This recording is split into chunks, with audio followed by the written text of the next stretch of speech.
자, 여러분 안녕하세요. 나무의사 강사 김희성입니다. 자, 우리가 세 번째로 볼 과목 뭐죠? 수목생리학입니다. 수목생리학. 우리가 두 번째 과목 때는 뭐 했었어요? 수목해충학. 너무 어려웠었죠. 그쵸? 수목생리학 같은 경우에 여러분 좀 마음을 놓으셔도 됩니다. 수목생리학을 정말 처음부터 잘 이해하고 가셨던 분들은 이번에 고득점 하실 수 있으셨을 거예요. 난이도도 평이했습니다. 그리고 어려운 문제들도 있었어요. 까다로운 문제들도 있었어요. 근데 그거는 우리가 기본서 내용을 토대로 해가지고 조금만 응용했으면 여러분들 푸실 수 있는 문제들이었으니까 전체적으로 봤을 때 고득점을 할 수 있는 과목이었다. 자, 어떻게 나오는지 한번 볼게요. 자, 첫 번째 문제. 줄기 정단 분열 조직에 의해서 만들어진 1차 분열 조직으로 옳은 것만을 나열하는 것은. 자, 여기서 키포인트가 되는 거는 줄기 정단 분열 조직이란 말과 1차 분열 조직이란 말입니다. 뭔가 1차 분열 조직이라고 하니까 원시적인 조직을 얘기하는 것 같지 않나요? 그쵸? 처음에 생겨난 조직을 얘기하는 거고 정단 분열 조직은 우리가 두 가지로 나눠볼 수가 있어요. 슈트 정단 분열 조직과 뿌리 정단 분열 조직으로 나눠볼 수 있습니다. 뿌리는 뿌리고 슈트는 잎과 줄기를 포함한 말이에요. 그래서 줄기 정단 분열 조직이랑 즉 슈트 정단 분열 조직에 대해서 물어보고 있는 겁니다. 줄기가 굉장히 어렸을 때, 잎이 굉장히 어렸을 때 어떤 조직을 가지고 있느냐. 자, 그 조직은 이렇게 생겼어요. 이렇게 생겼고 보시면은 이 슈트 정단 분열 조직에는 전 형성층이 있습니다. 우리가 나중에 형성층이 크게 자라면 어떻게 되죠? 유관속 형성층이 되잖아요. 유관속 형성층이 되기 전, 가장 전에 나타난 형성층이 전 형성층이고, 자, 그 다음에 기본 분열 조직이 있습니다. 아직 세포가 제대로 분화되지 않았기 때문에 분화되기 전에 분열이 될 수 있는 그런 조직들이 나타나게 됩니다. 이런 게 이제 뭐 눈이라든지 이런 분열 조직이 되는 거겠죠. 자, 그 다음 보시면 위에 보시면 표피가 있는데 이 표피를 나중에 나무가 됐을 때 그 표피로 보시면 안 돼요. 그 표피가 되기 전 원시적인 표피이기 때문에 원표피라고 보셔야 됩니다. 원표피. 이렇게까지 하시면 문제 바로 풀 수 있거든요. 정답 4번입니다. 원표피, 전형성층, 기본 분열 조직까지. 자, 우리가 이거에 대해서 내용을 아예 모르고 있다 한들 1차 분열 조직이라고 했으니까 뭔가 옛날 원시적인 거, 전에 형성된 거 이런 것만 고르셨어도 어느 정도 4번이라고 유추하실 수 있으셨을 거예요, 여러분들. 그쵸? 자, 1번 답은 이렇고요. 자, 2번으로 한번 가보겠습니다. 수목의 숲에 관한 설명으로 옳지 않은 것은, 자, 이런 문제인데 한번 숲의 모양에 대해서 한번 봐볼까요? 자, 이런 그림이 있어요. 자, 일단 가장 바깥쪽부터 봐보겠습니다. 가장 바깥쪽에 뭐가 있죠? 이거 뭐예요? 나무 껍질. 나무 껍질이 있습니다. 우리가 나무 껍질을 뭐라고 하냐면은 외숲이라고 해요. 외숲이. 죽어있는 조직이고요. 그리고 조피라고도 부릅니다. 조피. 조피라고도 부르고요. 자, 그러면은 외수피가 있으면 뭐가 있어야 될까요? 내수피가 있어야 되겠죠. 내수피는 두 개의 조직을 합친 걸 내수피라고 해요. 뭐냐면 자, 코르크 조직과 이 사부 조직을 합친 것을 우리가 내수피라고 하고요. 내수피는 뭐라? 조피가 아니면은 주피라고 합니다. 주피. 외수피는 조피.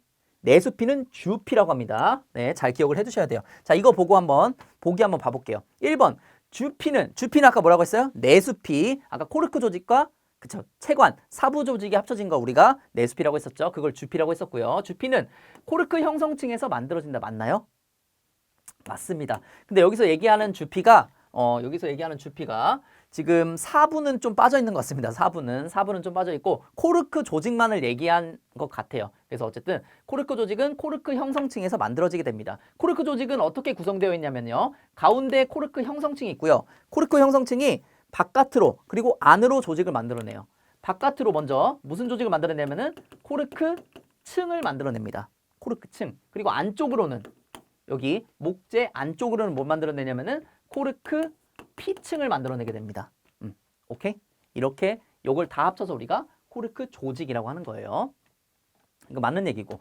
자, 그다음에 수피는 유관속 형성층 바깥에 있는 조직이다. 자, 형성층 바깥에 있는 조직을 수피라고 합니다. 보시면은 지금 여기서는 요게 형성층이에요. 요거. 여기 형성층이거든요. 지금 형성층 바깥쪽에 바로 뭐 있어요? 사부 있고 코르크 조직 있고 외수피 있죠. 그래서 형성층 바깥으로 있는 조직을 우리는 수피라고 합니다. 오케이. 3번 코르크 형성층은 원표피의 유세포로부터 분화한다. 자, 여러분들 이런 걸 잘 알고 계셔야 돼요. 코르크 형성층은 어디서 분화하냐면요. 뿌리와 줄기에서 달라집니다. 자, 뿌리에서는 내초세포라는 데서 내초 조직에서부터 분화가 되고요. 자, 그다음에 줄기는요. P층에서부터 P층에서부터 분화가 됩니다. 오케이, 뭔지 아시겠죠? 그래서 이 원포P의 유세포로부터 분화된다는 말은 틀린 말이에요. 자, 여러분들 이런 것들 굉장히 시험 문제 잘 나오니까 꼭 알아두셔야 돼요. 이런 것들은. 자, 그 다음에 4번. 코르크 세포의 2차 벽에 수베린이 침착된다. 자, 코르크 조직은 무슨 역할을 하게 되냐면요. 무슨 역할을 하게 되냐면은 자, 대부분 단열과 그 다음에 방수 역할을 하게 됩니다. 코르크 조직이 단열과 방수 역할을 할 수 있게 된 이유는 뭐냐면은 코르크 조직에 이 수베린이라는 물질이 침착됐기 때문이에요. 여러분들 와인잔 열면은 와인 그 뚜껑이 뭘로 돼 있어요? 코르크 마개로 되어 있죠. 그쵸? 그 코르크 마개가 이 수베린이 침착되어 있는 조직이라고 보셔도 돼요. 그 코르크 마개도 마찬가지로 단열과 방수의 역할을 하게 됩니다. 오케이. 자, 그 다음 5번. 성숙한 외수피는 죽은 조직이지만 내수피는 살아있는 조직이다. 자, 이렇게 되어 있는데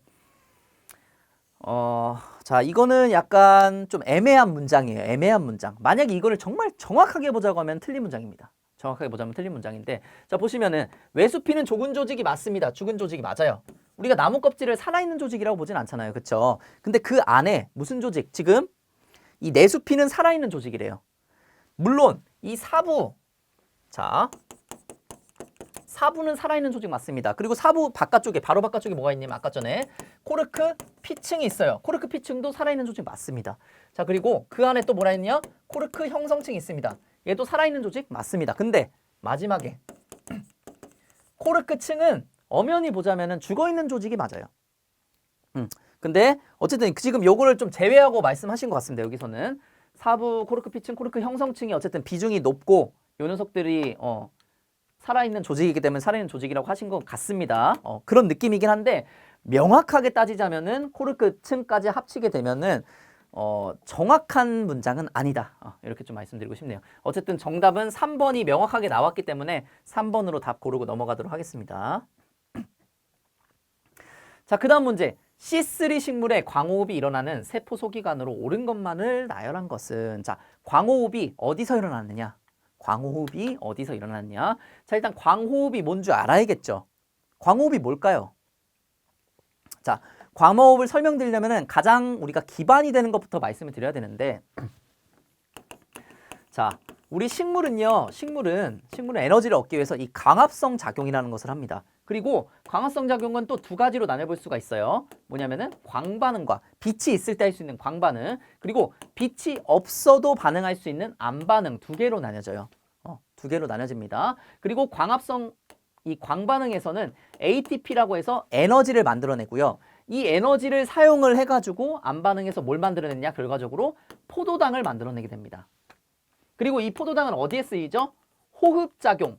호흡작용에서 이 포도당을 분해해가지고 이 ATP 에너지를 왕창 만들어내요. 그리고 이 ATP는 이 수목의 에너지를 사용하는 데 있어서 이 ATP가 사용이 되는 거죠. 뭔 얘기인지 아시겠죠? 결국에는 광합성으로 인해서 포도당이 만들어지고 포도당이 분해가 돼서 이 ATP가 만들어지는 생명 현상을 가지고 있습니다. 생명 현상을 가지고 있는데 자, 지금 이 광호흡은 어디 단계에서 일어나게 되냐면요. 아까 광합성 중에서도 암반응에서 시작이 됩니다. 이 광호흡에 대해서는. 암반응은요. 이 켈빈이라는 사람이 암반응이 어떻게 일어나는지 이 사이클을 발견을 했어요. 사이클을 발견을 해서 그 이름을 뭐라고 하냐면은 켈빈 회로라고 부릅니다. 그래서 CC라고도 불러요. 켈빈 사이클 해가지고 CC라고도 부르는데 이 켈빈 회로를 발견하셨습니다. 그래서 켈빈 회로를 자세히 보면은 자, 외우실 필요는 없어요. 외우실 필요는 없고 무언가 이렇게 사이클이 돌아서 뭐가 만들어지냐면 결과적으로 이렇게 포도당이 만들어져요. 이 켈빈 사이클을 계속해서 영구적으로 계속해서 돌게 되면서 포도당이 계속해서 만들어지는 거예요. 포도당을 만드는 공장이라고 보시면 됩니다.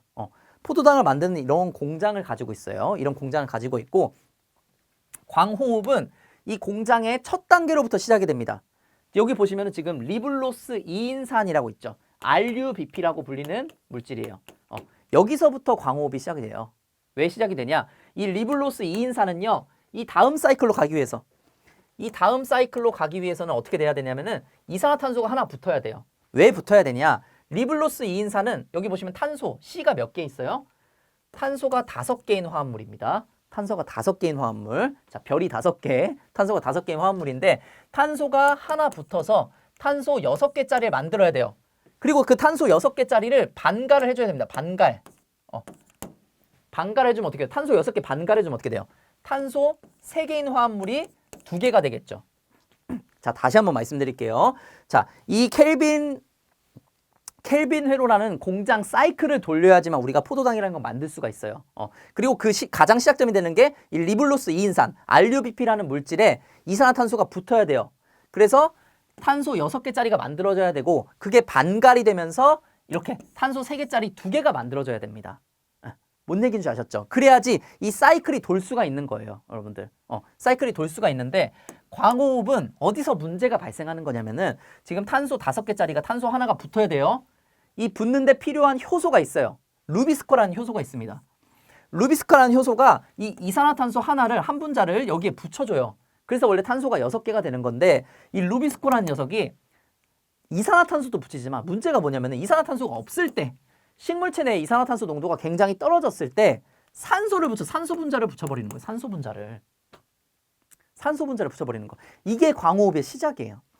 자, 산소 분자를 붙여버리면 어떻게 되냐면은 자, 탄소 5개짜리가 있었습니다. 근데 원래는 탄소 하나짜리 붙여야 되잖아요.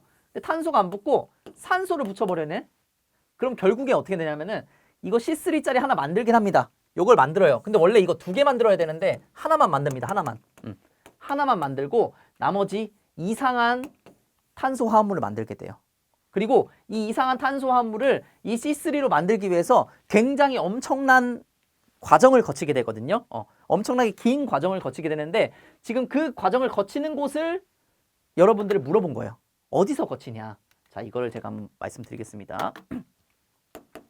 자, 다시 한번 말씀드리면은 RUBP, 이 RUBP란 물질에 이산화탄소가 붙어야 돼요. 리블로스 2인산이라는 물질에 이산화탄소가 붙어야 되는데 루비스코라는 녀석이 원래 그거 붙여주는 역할을 하게 됩니다. 근데 이산화탄소 농도가 없어가지고 못 붙인 거예요. 못 붙여가지고 결국 이거를 하나밖에 못 만들었어. 이 탄소 3개짜리 하나밖에 못 만들고 지금 이게 포스포글리세린산, 이게 포스포글리세린산이라는 물질이에요. 포스포글리세린산. 지금 여기 5가 아니고 이게 2입니다. 어쨌든 포스포글리세린산이란 물질을 만들어냅니다. 이게 탄소 2개짜리란 말이에요. 자, 여러분들 그러면 여러분들이라면 어떻게 할 것 같아요? 이거 그냥 이거 쓰잘데기 없으니까 이거 쓰레기통에 그냥 갖다 버릴 것 같지 않나요? 그쵸? 그냥 노폐물로 배설시키면 되는데 이게 문제가 뭐냐면은 포스포글리세린산이 몸에 쌓이면은 독성을 나타내는 거예요. 이 녀석이 독성을 나타낸 거예요. 그러니까 몸에서는 독성을 나타내는 물질을 계속 축적시킬 수는 없으니까 요 녀석을 요렇게 긴 과정을 거쳐가지고 다시 이 C3 화합물로 만들어 버리는 거예요. 그러니까 얼마나 많은 에너지가 오히려 소모가 되겠어요. 그쵸? 결국엔 이 과정인데 이 과정이 어떻게 일어나느냐? 자, 첫 번째 지금 이 과정은 어디냐면 엽록체입니다. 왜 엽록체죠? 아까 광반응에서 시작이 됐으니까 안반응에서 시작이 됐으니까 안반응이 일어나는 곳은 엽록체니까 그래서 엽록체에서부터 시작이 되고 이 포스포글리세린산에서 이 포스포 인산기가 빠집니다. 포스포는 인산기를 얘기하는 거거든요. 인산기가 빠지면서 글리세린산이 돼요. 글리세린산이 된 채로 어디로 가냐면은 여기가 어디냐? 포옥시솜이라는 세포 소기관으로 갔다가 뭐가 됐든 간에 다시 미토콘드리아로 갑니다. 미토콘드리아. 그리고 이 미토콘드리아에서 다시 포옥시솜으로 갔다가 포옥시솜에서 3PG를 만들어져가지고 아까 그 탄소 3개짜리 요걸 만들어가지고 다시 돌아오게 됩니다. 다시 돌아오면은 이 탄소 3개짜리 만들었으니까 요걸로 못 만들 수 있죠. 이제 포도당을 만들어내게 되는 거예요. 원래는 그냥 포도당 만들어낼 수 있는 건데 산소를 붙였다는 이유 하나만으로 지금 요렇게 긴 과정을 거쳐가지고 결국에는 이걸 만들어내긴 한 거예요. 뭔 얘기인지 아셨죠? 이게 바로 광호흡이에요. 이게 바로 광호흡이다. 지금 근데 어디가 관여하고 있어요? 엽록체, 포옥시솜, 그 다음에 미토콘드리아 요 3가지가 관여하고 있죠. 여러분들은 이 과정은 그냥 한 번만 이해하시고 한 번 이해한다기보다는 한 번만 그냥 보시고 여러분들 끝내시면 되는 거예요. 근데 다만 어디서 이 과정이 일어나는지 요건 알고 계셔야 된다는 거예요. 이 과정을 물어보는 문제까지 나오면 정말 어려운 문제겠죠. 근데 아마 요 정도 수준에서 끝나지 않을까 그렇게 생각이 됩니다. 그 정답은 5번이 됩니다. 5번. 또 설명이 또 길어질 것 같은데. 자, 54번. 수목의 뿌리 생장에 관한 설명으로 옳지 않은 것은 자, 하나하나 볼게요. 세근은 주로 표토층에 분포하며 수분과 양분을 흡수한다. 자, 우리가 토양이 있으면은 토양에 뿌리들이 막 자라죠. 자, 보통 이런 거를 뭐라고 하죠? 우리가 직근. 그다음에 이렇게 양옆으로 굵게 난 거를 우리가 측근이라고 합니다. 그리고 거기서부터 막 이렇게 자라난 것들이 있어요. 막 이렇게 털처럼 자라난 것들이 있는데 이런 거 뭐라고 하죠? 뿌리털이라고도 하고요. 그런 애들을 우리가 세근이라고도 합니다. 그리고 뿌리에서 영양분과 수분을 흡수하는 역할은 90% 이상이 누가 하냐면은 이 세근들이 합니다. 그리고 이 세근들은 대부분 어디에 모여 있냐면요. 표토 30cm 이하에 거의 다 모여 있어요, 이게. 그래서 여러분들 표토 30cm 이하를 나무 주위에 걷어내잖아요. 그럼 식물은 죽어요. 뭔지 아시겠죠? 왜? 세근이 노출됐기 때문에. 세근이 노출되면 죽습니다. 그래서 이 표토 30cm 안이 굉장히 중요하다. 그래서 이건 맞는 얘기고요. 수분과 영양분을 흡수하는 거는. 자, 그 다음에 내생균근을 형성한 뿌리에는 뿌리털이 발달하지 않는다. 자, 여러분들 내생균근. 우리가 균근이라는 개념이 있죠. 균근. 균근은 이 뿌리와 공생하는 곰팡이를 얘기하는 거예요. 뿌리와 공생하는 곰팡이를 얘기하는 건데 이 곰팡이가 세포 안으로 들어올 수 있느냐? 세포 안으로 들어올 수 있으면은 내생균근. 세포 바깥에만 이렇게 있으면은, 세포 바깥에서 막 돌아다니고 있으면은 외생균근입니다. 외생균근.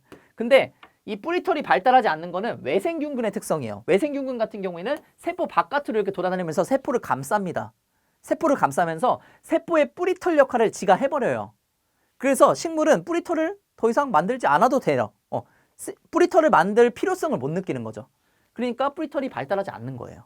그게 뭐라고요? 외생균근일 때. 내생균근이 아니고. 정답은 2번이 되고요. 자, 3번. 근개는 점토질 토양보다 사질 토양에서 더 깊게 발달한다. 이렇게 되어 있는데, 자, 근개, 뿌리는 점토질 토양. 여러분들 점토질 토양은 일단 뿌리가 뚫기도 힘들고요. 뚫기도 힘들고, 점토질 토양은 수분을 많이 보유하고 있어요. 많이 보유하고 있기 때문에 얘네가 굳이 뿌리를 깊게 뼈들 필요성을 못 느끼는 거예요. 왜 굳이 이렇게까지 깊게 뻗냐고요. 그럴 필요가 없이 그냥 이렇게 얇게 뻗는 천근성으로 자라게 됩니다. 자, 하지만 사질 토양에서는 어떻죠? 사질 토양에서는 알갱이가 크니까 여기 사이사이로 물들이 투수가 되잖아요. 그쵸? 투수성이 좋잖아요. 그러니까 수분이 많이 없다고요. 수분이 없으니까 뿌리를 깊게 뻗어가지고 밑에 있는 수분이라도 빨리 얻으려고 수분을 이렇게 깊게 발달시킨단 말이에요. 그쵸? 그래서 점토질 토양보다 사질 토양에서 더 깊게 발달한다. 이것도 맞는 내용이 됩니다.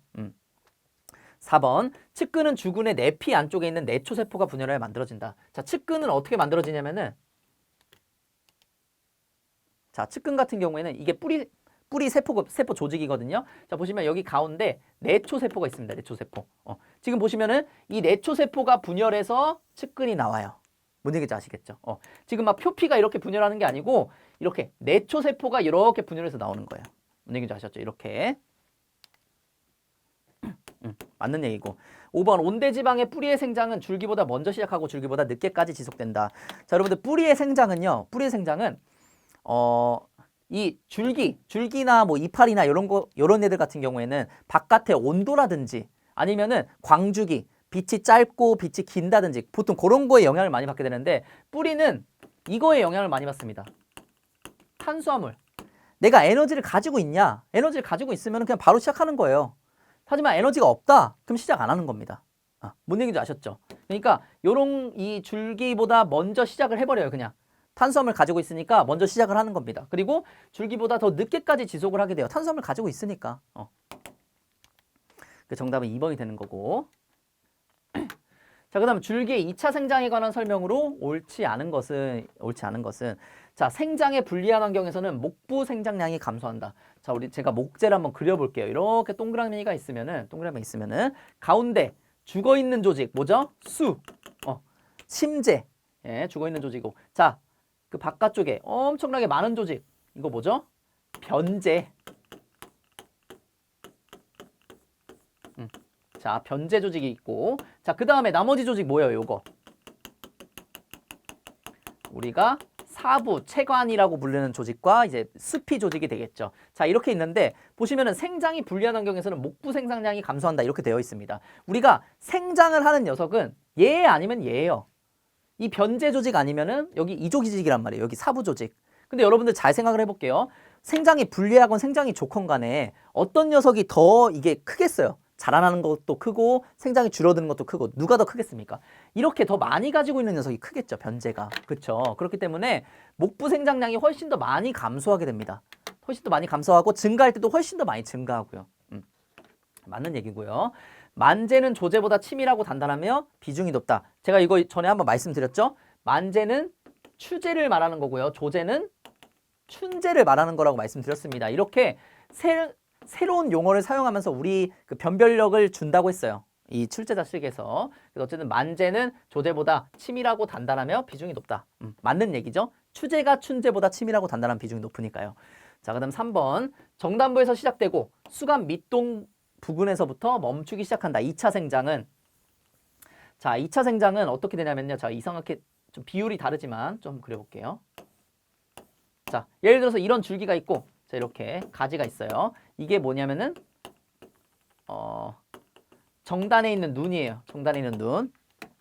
자, 보시면은 이 정단에 있는 눈으로부터 뭐가 만들어지냐면은 이 밑으로 옥신이 만들어지게 됩니다. 옥신. 옥신. 옥신이라고 생장을 촉진하고 생장을 시작하게 만들어주는 그 옥신 호르몬이 이 위에서부터 밑으로 이렇게 분비가 돼요. 위에서부터 밑으로 분비가 된단 말입니다. 그러면은 자, 위에서부터 요 녀석들이 생장을 시작하게 될 거예요. 위에서부터 시작하고 결국 마지막에 시작을 하게 됩니다. 요 맨 밑에 있는 녀석은. 자, 그리고 이제 생장을 그만해야 될 때 어디서부터 옥신이 빠지냐? 여기서부터 빠지는 거예요. 여기서부터 쭉 빠져서 다시 일로 들어가게 되는 거예요. 그러니까 생장이 가장 늦게 시작하고 생장이 가장 빨리 정지되는 녀석이에요. 여기 밑에 부분은. 자, 정단부에서 시작되고 수감 밑동 부근에서 멈추기 시작한다. 그쵸? 멈추기 시작된다. 이 얘기를 한 거고요.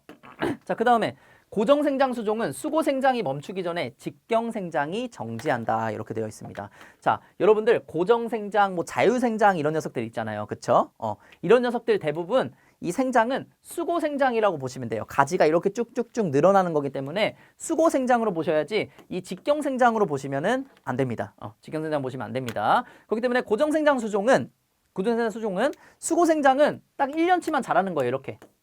고정생장의 특징이 그거잖아요. 1년 자라고 그죠? 1년생, 2년생, 3년생 이런 식으로 마디가 생기는 게 특징이잖아요. 1년에 자랄 만큼만 자라고 2년 동안은 다음 해에는 또 자랄 만큼만 자라고 그 다음 해에도 자랄 만큼만 자라고 자, 이런 식으로 자라는 거잖아요. 그렇죠? 자, 수고생장은 이렇게 자라고 나서 멈춥니다. 멈추는데 직경생장은 계속해서 일어나게 돼요. 우리가 직경생장 여러분들 요거 나이테잖아요. 나이테가 뭐 멈췄다 갔다 하는 거 아니잖아요. 그렇죠? 봄에 만들어내고 봄에 춘제 만들어내고 가을 겨울에 추제 만들어내고 이런 식으로 계속해서 직경생장은 일어나게 되는 겁니다. 그래서 요게 틀린 답이 됩니다. 정답 4번. 자, 일반적으로 수종이나 생육 환경에 상관없이 사부보다 목부를 더 많이 생산한다. 아까 보여드렸다시피 목부 부분이 사부 부분보다 훨씬 더 많아요. 훨씬 더 많기 때문에 늘어나는 것도 많고 생장량이 감소하는 것도 많고. 그래서 정답은 4번입니다. 4번. 자, 그 다음에 명반응과 암반응이 함께 일어나야 광합성이 지속될 수 있는 이유로 옳은 것은, 자, 광합성은 이 광반응, 명반응이라고도 불려요. 자, 이 명반응과 암반응 두 개로 나눠볼 수 있다고 했어요. 광합성은. 그리고 이 명반응에서 ATP라는 에너지를 만들어내고 이 에너지를 사용해서 암반응에서 포도당을 만들어낸다고 했습니다. 자, 그러면은 얘네 둘이가 같이 일어나게 되는 경우가 뭐라고요? 왜 그래요? 자, 명반응에 이 에너지가 필요하기 때문에 그런 거죠. 그래야지만 포도당을 만들어낼 수가 있으니까 이 암반응에서. 이 ATP뿐만 아니고 NADPH라는 녀석도 만들어냅니다. 이것도 마찬가지로 에너지라고 보시면 돼요, 여러분들. 자, 이 에너지를 가지고 암반응에서 이용되기 때문이다. 요게 정답이 되는 거죠. 3번. 자, 그 다음에 수목의 줄기 생장에 관한 설명으로 옳지 않은 것은, 자, 정화를 제거하면 측아 생장이 촉진된다. 우리는 대부분의 수목은요, 정화 우세 현상이라는 게 발생을 합니다. 그래서 이런 식으로 자라잖아요. 그쵸? 위로 쭉쭉쭉 자라게 되는데 여기 끝등아리를 딱 만약에 잘라버리면은 그때부터 이렇게 측지들이 생장이 촉진되게 돼요. 뭔지 아시겠죠? 측아 생장이 촉진이 돼서 맞는 내용이고. 자, 그 다음에 연간 생장한 마디의 길이는 1차 생장으로 결정된다. 연간 생장한 마디의 길이는 그쵸? 1차 첫 번째 1차적으로 생장한 걸로 결정이 됩니다. 그리고 끝나는 거예요. 자, 그 다음에 고정생장 수종은 정화가 있던 위치에 연간 생장 마디가 남는다. 고정생장 같은 경우에는 이렇게 자라고, 이렇게 자라고, 이렇게 자라기 때문에 이런 마디들이 계속 형성이 되는 거예요. 1년마다 자라고, 그 다음 거기서 또 시작해서 자라고, 이런 식으로 남다 보니까 맞는 얘기고. 자유생장 수종은 겨울눈이 봄에 성장한 직후 다시 겨울눈은 생장한다. 자유생장 수종은 겨울눈. 자, 겨울눈이 만들어집니다. 겨울눈이 만들어지면은 그 눈에서 뭐가 나오겠죠? 뭐 이파리가 나오고 가지가 나오겠죠. 가지가 봄에 나올 거예요. 봄에. 자, 봄에 나오고 나서 얘 자유생장 수종은 또 자랍니다. 또 자라다 보니까 여름눈이 또 생성이 돼요. 여름눈이. 여름눈이 생성이 되고 늦여름쯤에 또 자라나요. 또 자란다. 또 성장을 하게 됩니다. 그러니까 봄에 성장한 직후 다시 겨울눈을 형성하는 게 아니고 다시 또 여름눈을 형성해서 이게 늦여름에 또 자라게 되는 거예요. 자유생장이 그런 뜻이잖아요. 그렇죠? 그 정답은 4번이 되겠습니다. 4번이 틀린 거고. 5번 볼게요. 고정생장 수종이 왜 봄에 자란 줄기와 잎의 원기는 겨울눈에 들어있던 것이다. 그렇죠? 고정생장 수종 같은 경우에는 그 전년도 겨울에 담겨져 있던 그 에너지만큼만 딱 자라게 되는 거예요. 오케이. 정답은 4번이고요.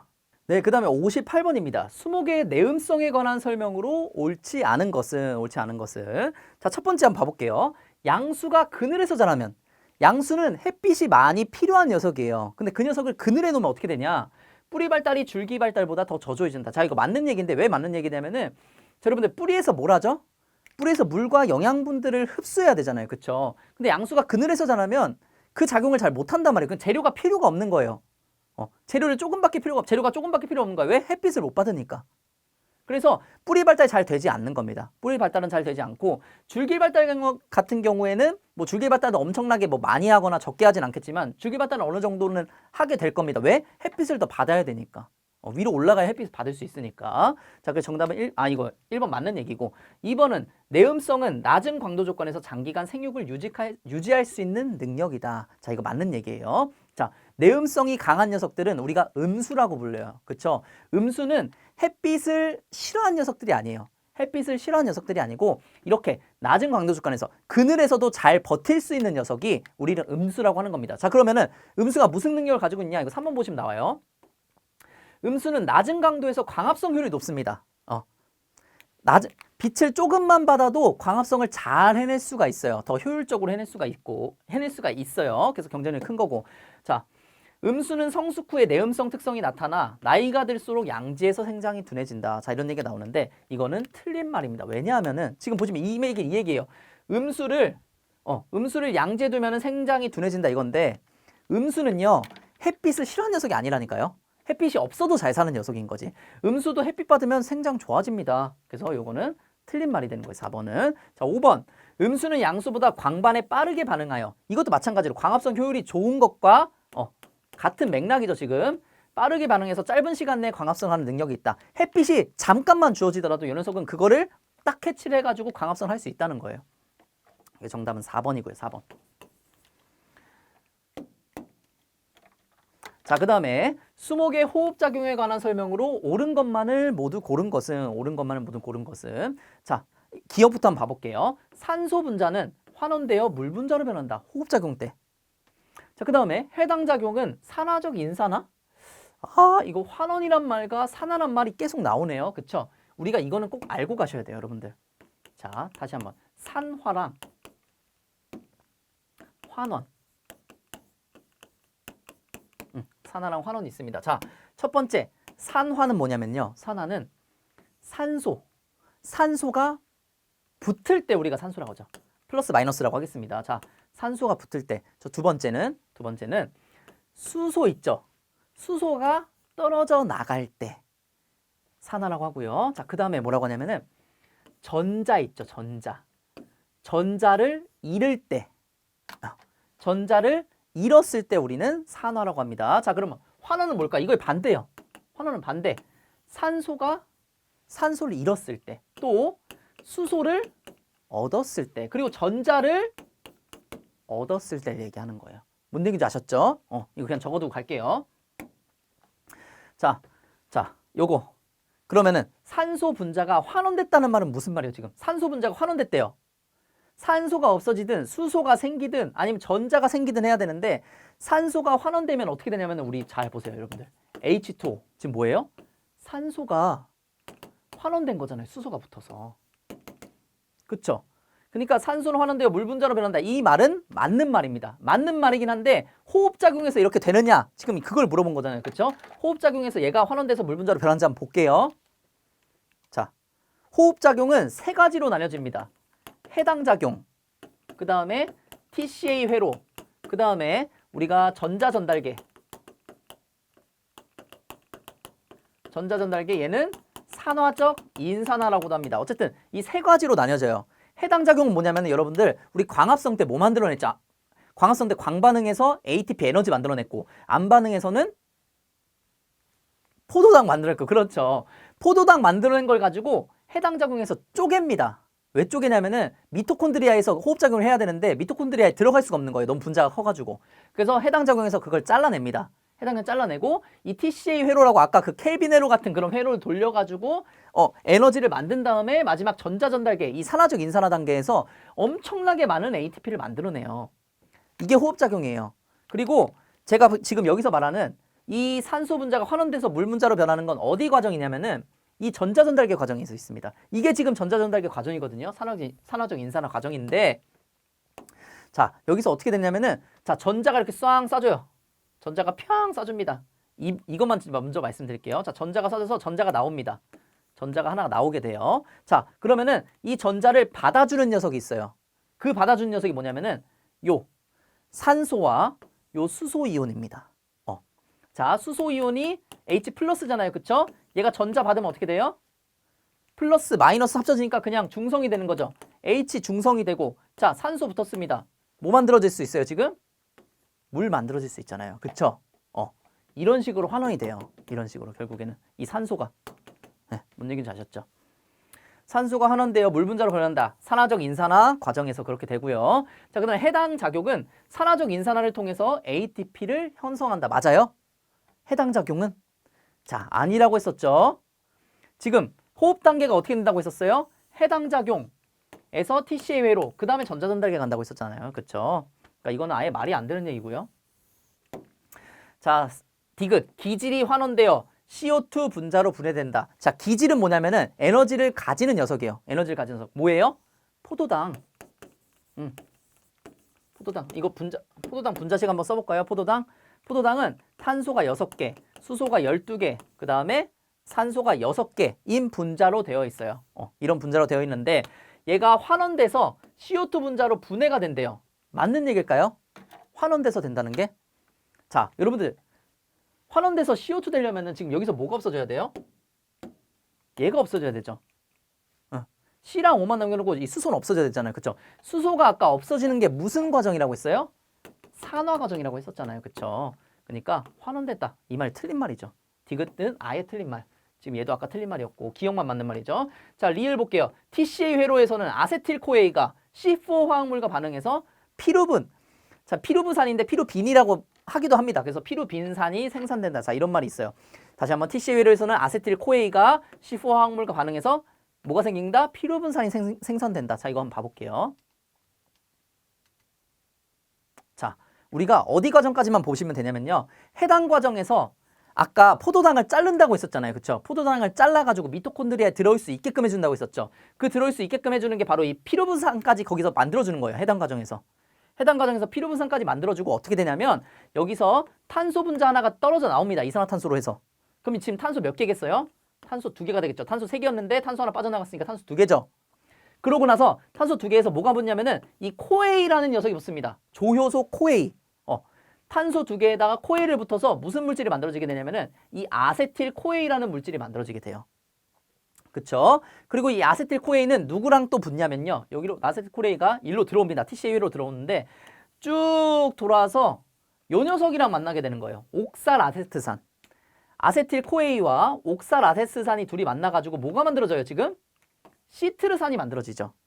그래서 예를 들어 저는 어떻게 외우라고 말씀드리냐면은 아시아 석품화록이라고 해요. 아시아 석품화록. 아시아 석품화록. 왜 아시아냐? 아세틸코에이 아, 시트르산 C, 그 그 다음에 알파케토글루타르산, 그 다음에 석신산, 푸마르산, 말산의 말, 그 다음에 옥살아세트산, 옥.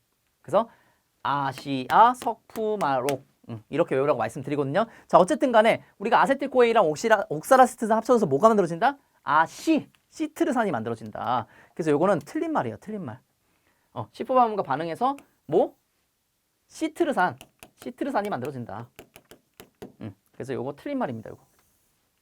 자, 그 다음에 미음 봐볼게요. 미음.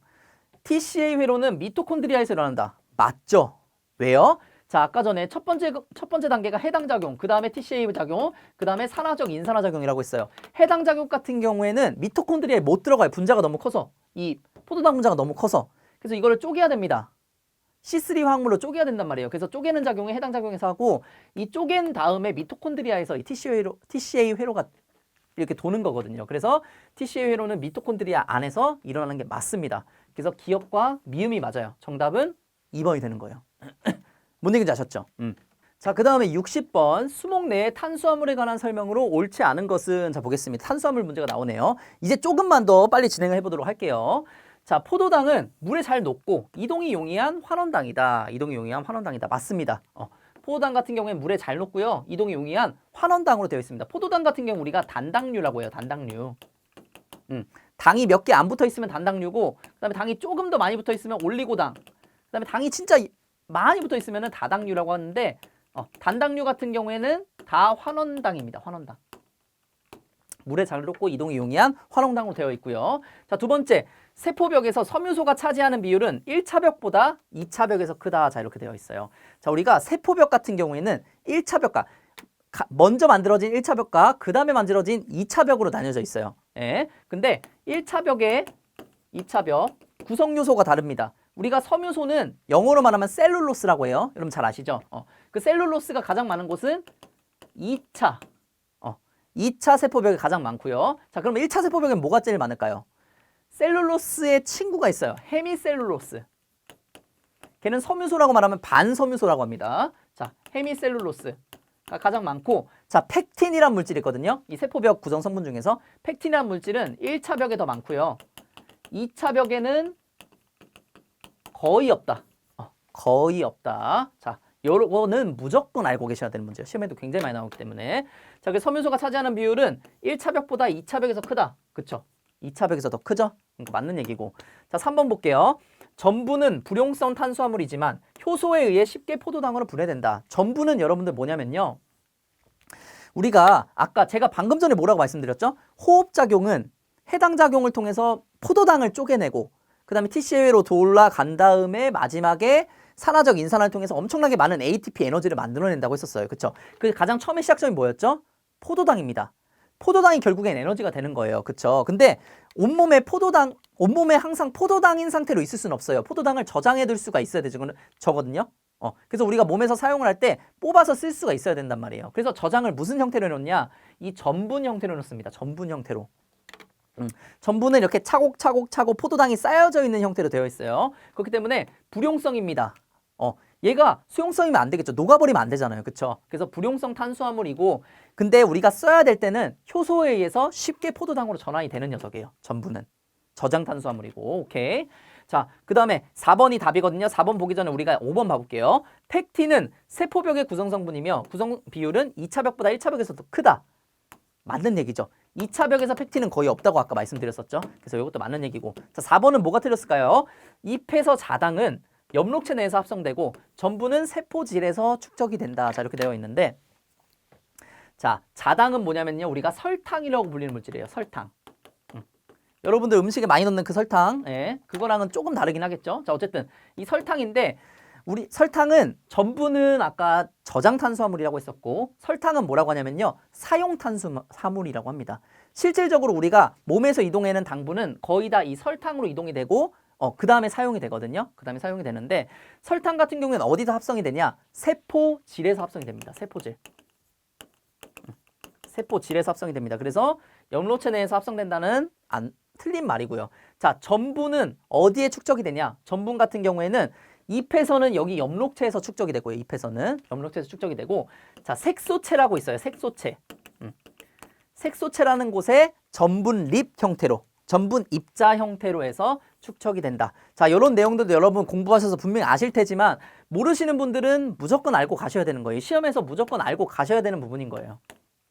기본적인 부분인 겁니다. 자, 정답 4번입니다. 4번. 이거 좀 바꿔야겠다. 빨간색이니까 너무 눈에 너무 띄네요. 자, 그다음 61번. 수목 내 질소의 계절적 변화에 관한 설명으로 옳은 것은, 자, 여러분들 낙엽수를 기준으로 해서 우리 가을이 되면 이파리가 떨어지잖아요. 그쵸? 이파리가 떨어진다는 이유는 그 잎에 있는 영양소들을 이 줄기로 다 모아뒀다는 얘기예요. 겨울을 잘 보내기 위해서. 잎에 있는 영양분들을 줄기로 싹 다 모아준 겁니다. 가을에. 그거 알고 일단 시작을 할게요. 자, 가을철 잎의 질소는 목부를 통하여 회수된다. 맞는 얘기일까요? 자, 목부가 아니고 사부를 통하여 회수됩니다. 사부. 목부는 우리가 물관 있고 물이랑 영양소들이 막 들락날락 하는 그런 통로지만 진짜 탄수화물과 같은 그런 영양소는 우리가 체관, 사부를 통해서 이동이 되기 때문에 사부를 통하여 회수가 되고요. 자, 질소의 계절적 변화량은 사부보다 목부에서 더 크다. 맞을까요? 이것도 아니죠. 사부가 더 큽니다. 사부가 훨씬 더 크다. 사부는 실질적인 영양분들이 오고 가는 거기 때문에 사부에서 영양분의 그 변화량이 더 큽니다. 훨씬 더 크다. 자, 그 다음에 잎에서 회수된 질소는 목부와 사부의 방사 유조직, 수선 유조직이라고도 하거든요. 거기에 저장된다. 자, 요게 맞는 얘기예요. 기본서에서 나온 얘기거든요. 잎에서 질소가 회수가 될 거 아닙니까? 그쵸? 잎에 있는 영양소가 회수가 될 텐데 그건 어디에 저장이 되냐면은, 자, 지금 보시면은 요런 방사 조직 있어요. 요런 방사 조직. 지금 여긴 수고, 변제는 우리 막 물관들이 있다고 했었잖아요. 그쵸? 그 사이사이에 이런 방사 조직이 있단 말이에요. 이런 방사 유조직에 저장이 됩니다. 정답은 3번이 되고요. 자, 그다음 4번. 봄에 저장 단백질이 분해되어 암모늄태 질소로 사부를 통해 이동된다. 자, 이것도 틀린 말인데 우리가 질소는요. 암모늄태 질소와 질산태 질소 두 가지로 우리가 흡수를 할 수가 있어요. 흡수를 하는데 질산태 질소를 흡수를 하면은 바로 암모늄태 질소로 변환이 되고요. 이 암모늄태 질소는 또 어떻게 변환이 되냐면은 아미노산으로 변환이 됩니다.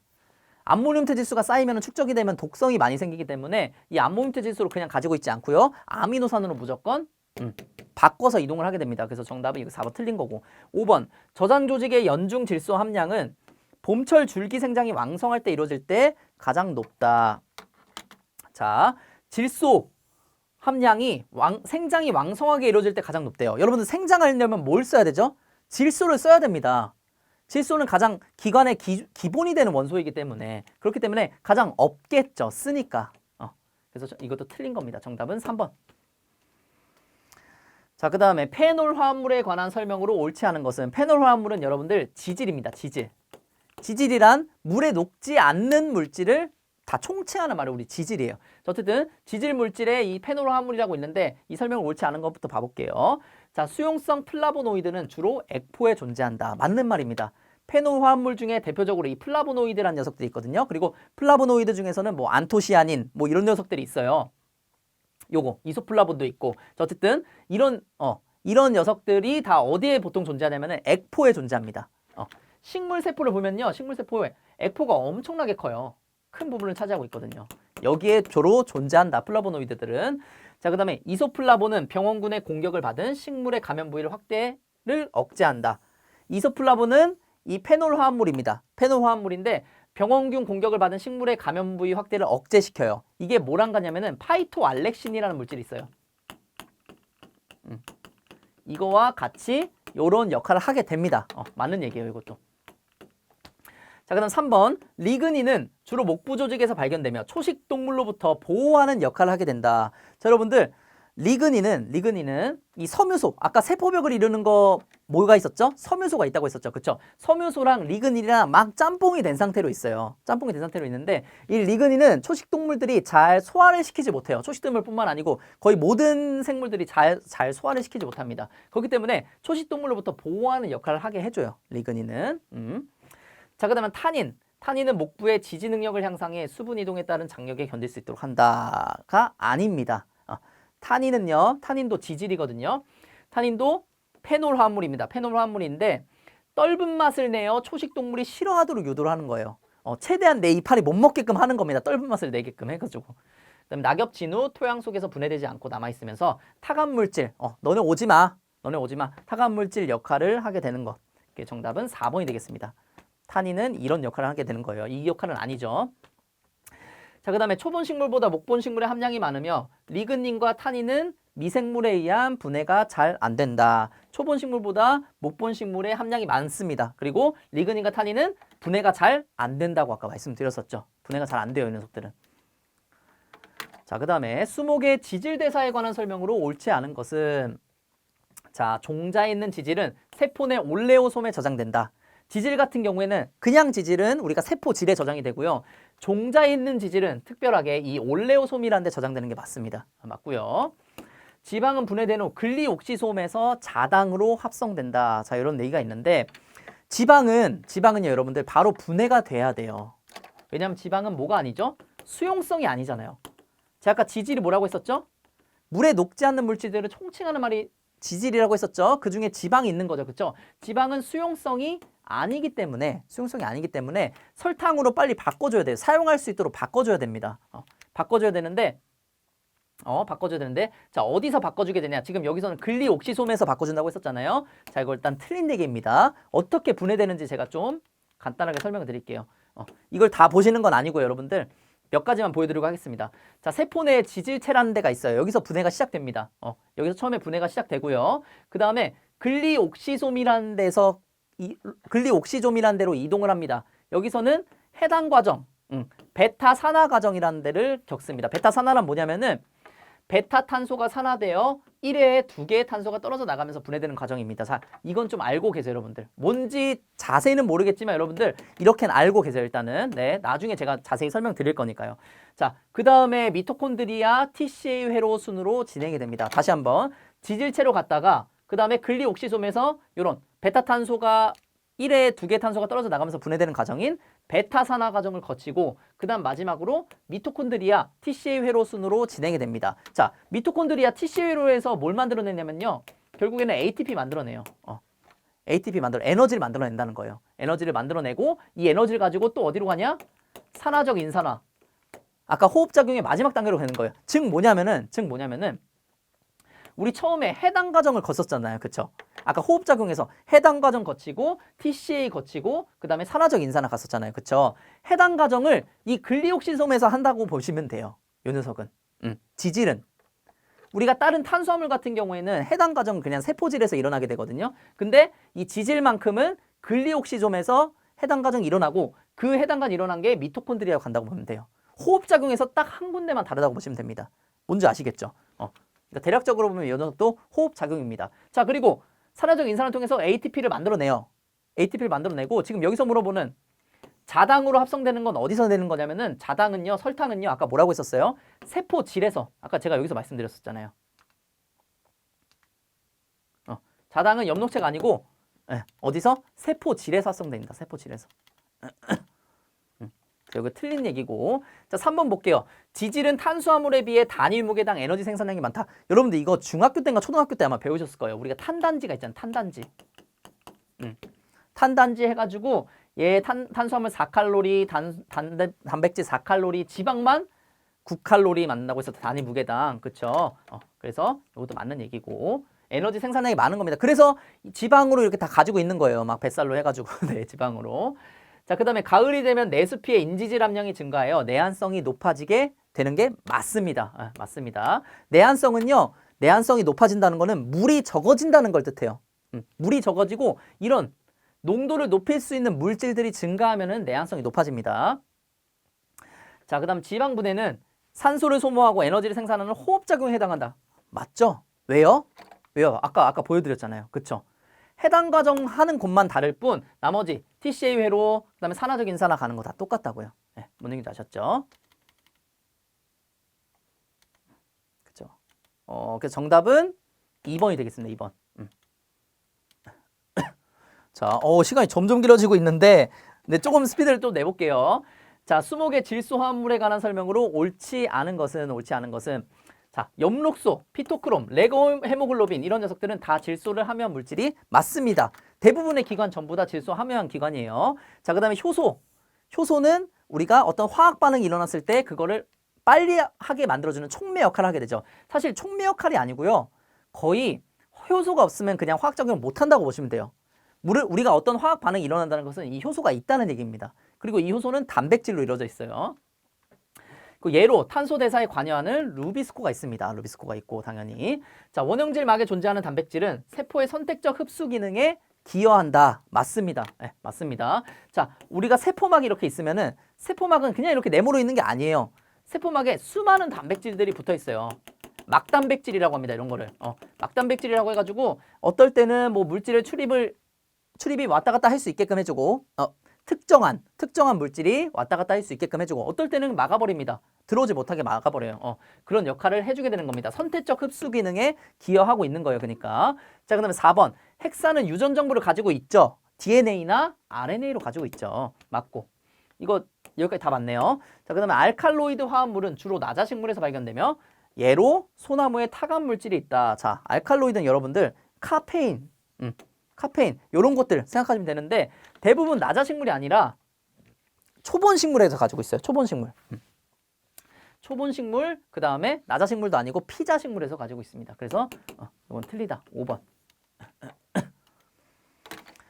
자, 그 다음에 수목의 호흡에 관한 설명으로 옳지 않은 것은 형성층 조직에서는 혐기성 호흡이 일어날 수 있다. 혐기성 호흡이 더 많이 일어납니다. 왜 그럴까요? 여러분들, 자, 목재가 있으면은 목재 바깥으로 노출된 곳에서는 산소를 우리가 흡입을 할 수 있겠지만 그 형성층은 안에 들어가 있잖아요. 그렇죠? 안에 들어가 있으니까 산소가 당연히 부족하겠죠. 부족하니까 혐기성 호흡이 일어나게 되는 거예요. 오케이.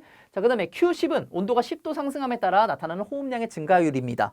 요거의 정의 자체가 요거 맞아요. 자, 그다음 세 번째, 균근이 형성된 뿌리는 균근이 미형성된 뿌리보다 호흡량이 증가하게 됩니다. 균근이랑 같이 공생하는 거기 때문에 더 호흡량이 증가하게 돼요. 자, 그럼 4번. 종자를 낮은 온도에서 보관하는 것은 호흡을 줄이는 효과가 있습니다. 이 Q10이 왜 나왔냐면은 10도 상승할 때마다 호흡량이 증가해서 나온 거예요. 즉 얘가 온도가 오히려 줄어들게 되면 호흡량이 감소하게 됩니다. 추운 데서 호흡량이 감소하게 돼요. 자, 눈 비늘은 산소를 차단하여 호흡을 억제하므로 눈의 호흡은 계절적 변동이 없다. 자, 여러분들 제가 교재에서 하나 가져왔는데 호흡량이 가장 높을 때와 낮을 때 각 부위별로 여기서 눈을 보시면은 생장기에서는 호흡이 굉장히 많아졌다가 휴면기에서는 생장률이 이게 낮아집니다. 호흡량이. 그러니까 계절적 변동이 없는 게 아니고 계절적으로 이렇게 변동이 있죠. 오케이. 정답 5번. 자, 그다음에 나자식물의 질산 환원 과정이다. A. 기역, 니은, 디귿에 들어갈 내용을 순서대로 옳게 나열한 것은 자 보시면은 질산이 환원되는 과정이래요. 여러분들 환원이 뭐라고 했습니까? 산소가 없어지는지 수소가 생기는 거잖아요. 자 보시면은 NO3예요. NO3 마이너스예요. 그리고 마지막에 뭘로 됐어요 지금? NH4 플러스가 됐어요. 산소가 없어졌죠. 그 다음 뭐가 붙었어요? 수소가 붙었죠. 그쵸? 그렇기 때문에 질산 환원 과정이라고 한 겁니다. 자, 어쨌든 이 NO3가 질산을 환원시키는 효소에 의해서 뭐가 되냐면요. 니은 먼저 할게요. 자, 질산이 환원되니까 산소가 없어져요. 산소가 없어진 자, 요 형태가 됩니다. NO2 형태가 돼요. NO2 형태가 되고요. 자, 질산 환원 요소는 어디서 작용을 하게 되냐? 자, 세포질에서 작용을 하게 됩니다. 질산 환원 요소는. 이런 거는 암기하실 수밖에 없다. 자, 그다음에 아질산 환원 요소가 그다음 작용합니다. 뭐가 아질산이냐면은 요게 아질산이에요. NO2인 이 아질산을 환원시키기 때문에 아질산 환원 효소라고 한 겁니다. 어쨌든 아질산 환원 효소는 어디서 일어나게 되냐? 요거는 색소체에서 일어나게 됩니다. 정답은 4번이 됩니다. 4번. 여기는 색소체, 여기는 세포질, 여기는 NO2-. 오케이. 이런 것도 암기하실 수밖에 없는 부분이다. 자, 그다음에 무기양분에 관한 설명으로 옳은 것은 철은 산성토양에서 결핍되기 싫다. 여러분들 산성 토양에서 유효도가 높은 거, 그 다음에 염기성 토양에서 유효도가 높은 애들이 있죠. 자, 산성 토양에서 유효도가 높은 애들이 뭐죠? 철. 유효도 높은 겁니다. 이거 당연히 아니고 철이랑 뭐 구리랑 망간이랑 뭐 아연 이런 녀석들이 있고요. 그 다음에 염기성에서 유효도가 높은 녀석들, 그런 녀석들은 우리가 인, 그 다음에 칼륨, 뭐 칼슘, 마그네슘 뭐 이런 녀석들이 있어요. 그 다음에 그쵸. 이런 녀석들이 있다. 오케이. 그럼 볼게요. 그 다음에 대량 원소에는 철, 염소, 구리, 니켈 등이 포함된다. 자, 이렇게 되어 있어요. 자, 원소는 두 가지로 나눠볼 수가 있어요. 무기 영양소는 대량이랑 미량으로 나눠볼 수가 있습니다. 근데 이걸 뭘로 해서 나눈 거냐면은 식물 건중량의 0.1% 이상이면은 0.1% 이상이면은 대량 원소. 그다음 다량 원소라고 하거든요. 사실 다량 원소. 그리고 0.1% 미만이면은 미량 원소라고 합니다. 자, 건중량이란 뭐죠? 식물을 바싹 말렸을 때 이 다량 바싹 말렸을 때 그 성분이 어떤 예를 들어 질소다. 바싹 말렸을 때 질소가 그 전체 중량의 0.1%가 넘느냐?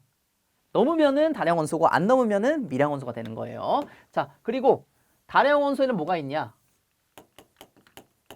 다량 원소에는 우리가 잘 알고 있는 비료의 3요소, NPK, 요런 녀석, 그 다음에 칼슘, 마그네슘, 그 다음에 황, 뭐 이런 녀석들이 있고, 미량 원소는 그 외 나머지 얘들이 여기에 포함이 되죠. 자, 보시면은 지금 이것만 해도 우리가 이것도 풀 수 있고요. 대량 원소에는 철, 염소, 구리, 니켈 등이 포함된다? 맞아요? 아니죠.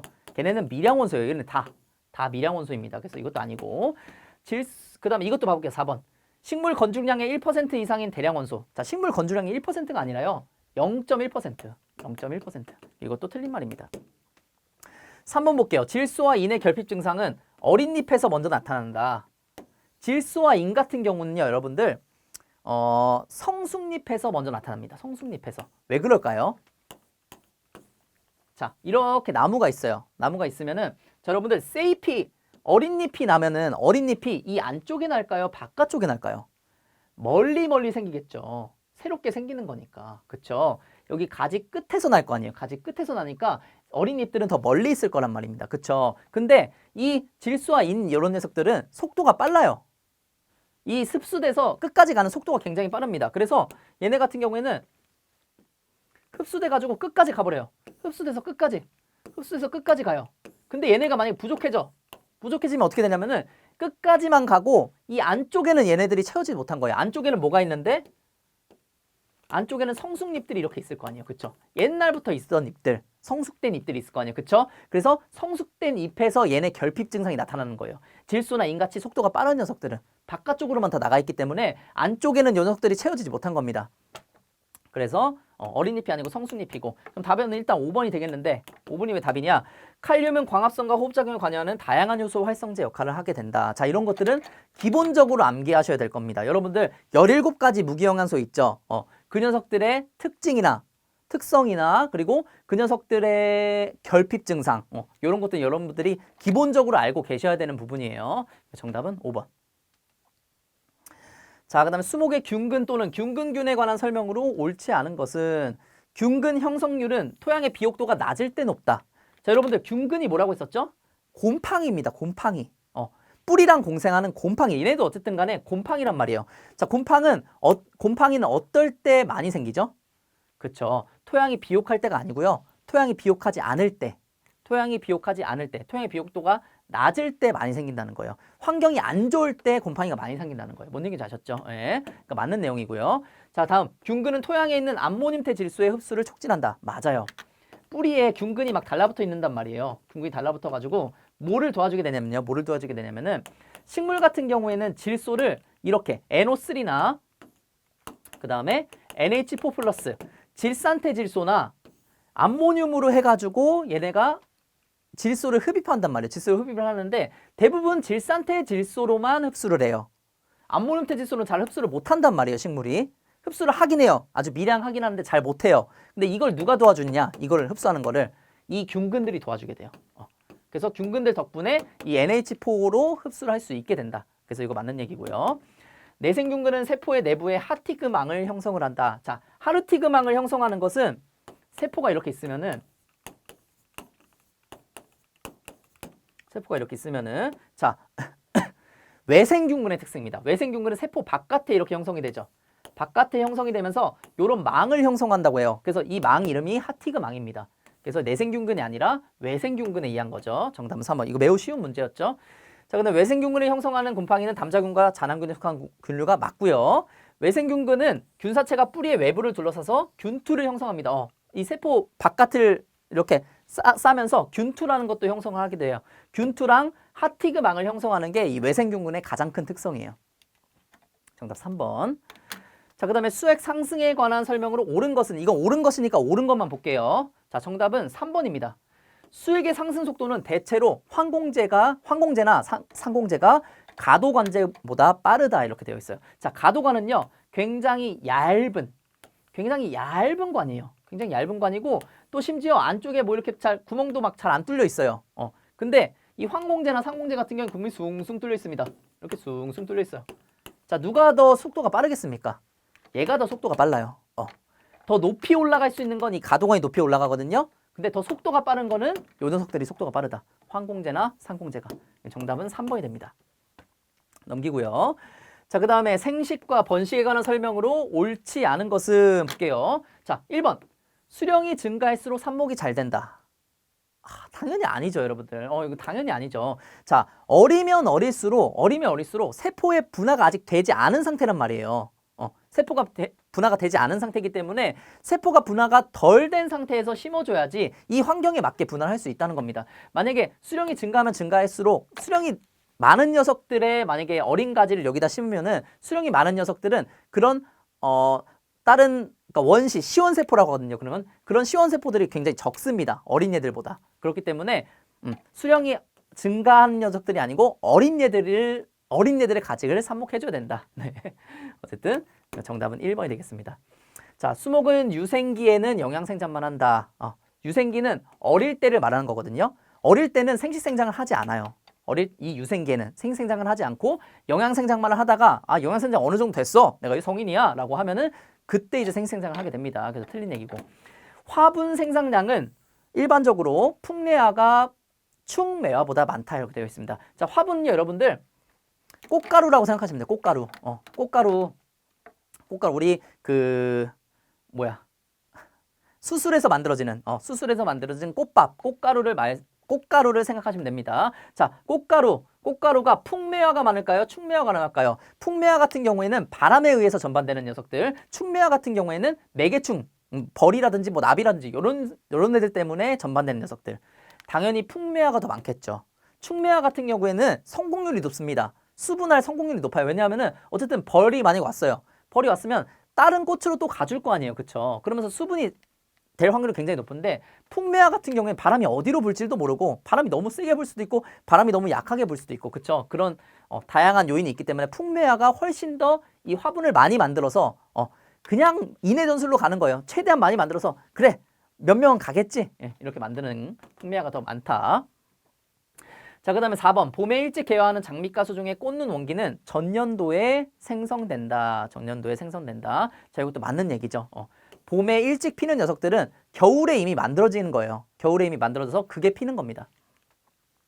5번 수목의 품종 특성을 그대로 유지하기 위해서는 무성번식으로 증식하면 된다. 자, 이거는 당연히 맞는 얘기겠죠. 그렇죠? 유성번식으로 하게 되면은 유전적 형질이 바뀌니까 무성번식으로 증식을 하게 되는 겁니다. 정답은 1번이 되겠네요. 자, 그 다음에 꽂는 원기 형성부터 종자가 성숙할 때까지 3년이 걸리는 소종. 자, 이거 좀 약간 웃긴 문제인데 우리가 뭐를 봤냐면은 지금까지는 종자가 성숙되는 기간 해가지고 소나무는 2년이고 얘네 다 1년이거든요. 소나무 2년이고 다 1년인데 3년은 없잖아요. 왜 3년이 나왔냐면은 이거부터 꽂는 원기 형성부터 물어봐서 그래요. 꽂는 원기 형성은 어쨌든 전년에 되는 거기 때문에 그래서 하나씩 올라가게 되는 겁니다. 이런 식으로. 뭔지 아시겠죠? 그것까지 더해줘가지고 정답은 1번이 됩니다. 1번이. 자, 그 다음에 수목의 수분 포텐셜에 관한 설명으로 옳은 것은 수분 포텐셜은 여러분들 총 4개가 있어요. 총 4개가 있어요. 그래서 뭐가 있냐면은 삼투 포텐셜. 삼투 포텐셜 있고 그 다음에는 압력 포텐셜이 있습니다. 그 다음에는 매트릭 포텐셜. 그 다음에 중력 포텐셜이 있어요.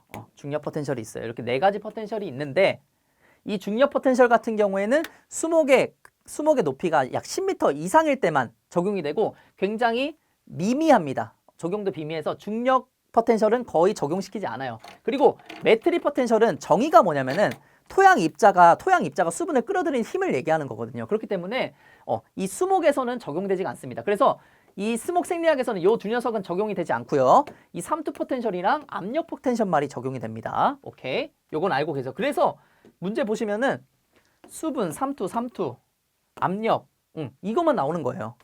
매트릭 포텐셜과 중력 포텐셜 그래서 나오지 않는 겁니다. 이 수목 생리학에서는. 자, 수분 포텐셜은 항상 양수이다. 아닙니다. 당연히 아니죠. 음수일 수도 있고, 음수일 수도 있고, 0일 수도 있고, 양수일 수도 있고. 자, 삼투 포텐셜은 항상 0 이하이다. 자, 요거는 맞는 얘기입니다. 왜냐하면은, 자, 삼투. 여러분들, 삼투압이 강해졌다는 거는 뭐냐면요.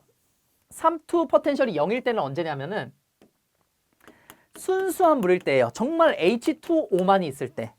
근데 여러분들, 정말 H2O만이 있을 때가 있을까요? 여기에 모래 입자 하나만 들어가도, 모래 입자 하나만 들어가도 완전 달라지는데요. 그렇죠. 그렇기 때문에 삼투 포텐셜은 순수한 물은 이론상으로는 있을 수 있어요. 이론상으로 있을 수 있지만 대부분 여기에 분명히 노폐물이라기보다는 다른 불순물들이 들어갈 거기 때문에 삼투 포텐셜은 항상 0 이하라고 보시면 됩니다. 우리 예를 들어서 우리가 먹고 있는 수돗물 아니면 정수되는 물 모두 다 삼투 포텐셜은 0 이하예요. 왜냐하면은 순수한 물이 아니기 때문에 순수한 물일 때만 0입니다. 순수한 물일 때 0. 삼투 포텐셜은 그리고 플러스가 될 수가 없어요. 순수한 물 이상으로 순수해질 수가 있어요. 그런 건 없죠. 순수한 물일 때 0이고 거기서 조금씩 우리가 뭔가 불순물이 들어간다든지 어떤 물질이 들어가게 되면은 점점점 마이너스가 되는 거예요. 정답은 2번입니다. 옳은 거니까 넘어갈게요. 자, 식물 호르몬에 관한 설명으로 옳은 것은 자, 이거 정답은 3번입니다. 아브십스산, 앱시스산, 에브시식산 등등 얘 이름이 굉장히 많은 녀석이에요. 그래서 뭐라고 부르냐면 ABA라고도 부르는 녀석입니다. 그래서 얘는 스트레스 호르몬이라고 불러요. 스트레스 호르몬. 그래서 보시면 세스키테르펜의 일종으로 외부 환경 스트레스에 대한 반응을 조절한다. ABA의 가장 큰 특성을 물어본 거고요. 굉장히 쉬웠죠. 자, 나머지 애들 보면은 옥신, 탄소 두 개가 이중결합으로 연결돼 기체래요. 호르몬 중에 유일한 기체는 뭐냐면요. 에틸렌입니다. 지금 이 설명은 에틸렌을 얘기하는 거예요. 자, 그리고 에틸렌 볼까요? 최초로 발견된 호르몬 뭐냐면은 옥신입니다. 세포신장 정화우세에 관여하는 거. 정화우세 현상 대표적으로 뭐예요? 옥신이죠. 옥신의 특징이죠. 그래서 두 개가 바뀌었다고 보시면 되고요. 설명이. 자, 시토키닌, 벼의 키다리병을 일으킨 곰팡이. 벼의 키다리병을 일으킨 거. 이거 지베렐린 얘기를 하는 거고요. 자, 지베렐린은 담배 유상 조직 배양 연구에서 밝혀졌으며 세포분해를 촉진하고 잎의 노쇠를 지연시키는 거. 이거 사이토키닌 얘기하는 겁니다. 둘이 지금 서로 이렇게 바뀐 거. 5번과 4번의 설명이 바뀐 거고 1번과 2번의 설명이 바뀐 겁니다. 오케이? 정답은 3번이 됩니다. 3번. 자, 그 다음에 종자에 관한 설명으로 옳은 것을 모두 고르시오. 종자 내용도 이제 나왔네요. 자, 배는 자엽, 유화, 합해축, 유근으로 이루어져 있다. 자, 배를 한번 봐볼까요? 자, 강낭콩의 배입니다. 강낭콩의 배 보시면은 자, 자엽이 이렇게 있고요. 그 다음에 상배축, 합해축, 유근이 있습니다. 유근은 장차 얘가 나오게 되면 뿌리가 되는 녀석이고요. 뿌리가 되는 녀석이고 뿌리가 되는 녀석. 자, 그리고 땅이 이렇게 있을 거 아닙니까? 그렇죠? 그리고 합해축은 뭐냐면요. 합해축은 뭐냐면은 자, 이 우리 자엽이 이렇게 떡잎이 되잖아요. 그렇죠? 떡잎이 되잖아요. 떡잎 밑에 있는 요 축을 합해축이라고 하고요. 그 다음에 떡잎 위로 가는 축, 이 축을 뭐라고 하면은 상배축이라고 합니다. 여기는 합해축. 요거는 자엽. 요건 떡잎이라고 부르는 자엽이고 요거는 유근이 되는 거예요. 뭔지 아시겠죠, 여러분들? 요런 식으로 구성이 되어 있다. 그래서 이거 맞는 얘기고. 자, 그 다음에 두릅나무와 솔송나무는 배유종자를 생산한다. 대표적으로 저 두 녀석이 배유종자를 생산해요. 맞아요. 그래서 저건 기본서에서 적혀있는 내용입니다. 그래서 맞는 내용. 기억, 니은이 됩니다. 자, 그 다음 디귿 한번 봐볼까요? 배휴먼은 배 혹은 배 주변의 조직이 생장 억제제를 분비해서 발화를 억제하는 거. 자, 생장 억제제는 뭘 분비하냐면은 ABA를 분비하거든요. 나중에 자세히 제가 설명드릴게요. 자, 지금 여기서 말하는 거는 생리적 휴면이에요. 배휴면이 아니라 생리적 휴면. 이런 물질을 분비해서 발화를 억제하는 거므로 생리적 휴면이 됩니다. 자, 그래서 이거 틀린 얘기고. 콩과 식물의 휴면 타파를 위한 열탕 처리는 열탕 처리 방법은 있어요. 휴면 타파 방법이 있는데 낮은 온도에서 점진적으로 온도를 높이면서 진행하는 게 아닙니다. 자, 열탕 처리는 어떻게 하냐면은 펄펄 물을 끓여요. 물을 끓인 다음에 이 콩과 식물을 넣는 거예요. 콩과 식물에 종자를 넣는 거예요. 종자를 잠깐 넣었다가 우리 여러분들 음식할 때 막 데친다. 데치는 거 뭔지 아시죠? 데치는 것처럼 잠깐 넣었다가 빼주는 거예요. 그런 게 바로 열탕 처리입니다. 그래서 점진적으로 온도를 높이면서 하는 게 아니고 팔팔 끓인데 잠깐 넣었다가 빼주는 거예요. 그래서 이것도 틀리다. 정답은 기억과 니은 1번이 되고요. 자, 그 다음에 제시된 설명의 특성을 모두 가진 식물 호르몬은 사이클로펜타논 구조를 가진 화합물로 불포화 지방산의 일종인 리놀렌산에서 생합선된다. 잎의 노쇠와 엽록소 파괴를 촉진하고 루비스코 효소 억제를 통한 광합성 감소를 유발한다. 환경 스트레스, 곤충과 병원군에 대한 저항성을 높인다. 뭔가 스트레스 받으니까 이거 ABA인가 라고 생각하고 볼 수 있는데 딱 보기를 보니까 뭔가 처음 보는 녀석들만 막 있을 수가 있죠. 그쵸? 이 호르몬들은 뭐냐면요. 우리가 보통 식물 호르몬이라고 하면은 옥신, 지베렐린, 사이토키닌, 그 다음에 앱시스산, 그 다음에 에틸렌, 보통 이렇게 5개를 얘기하는데 그 외에 최신으로 밝혀진 호르몬들이 있어요. 지금 그 녀석들만 물어본 겁니다. 그리고 이런 특징을 가지고 있는 녀석은 요 자스몬산이라는 녀석이에요. 자스몬산이라는 물질입니다.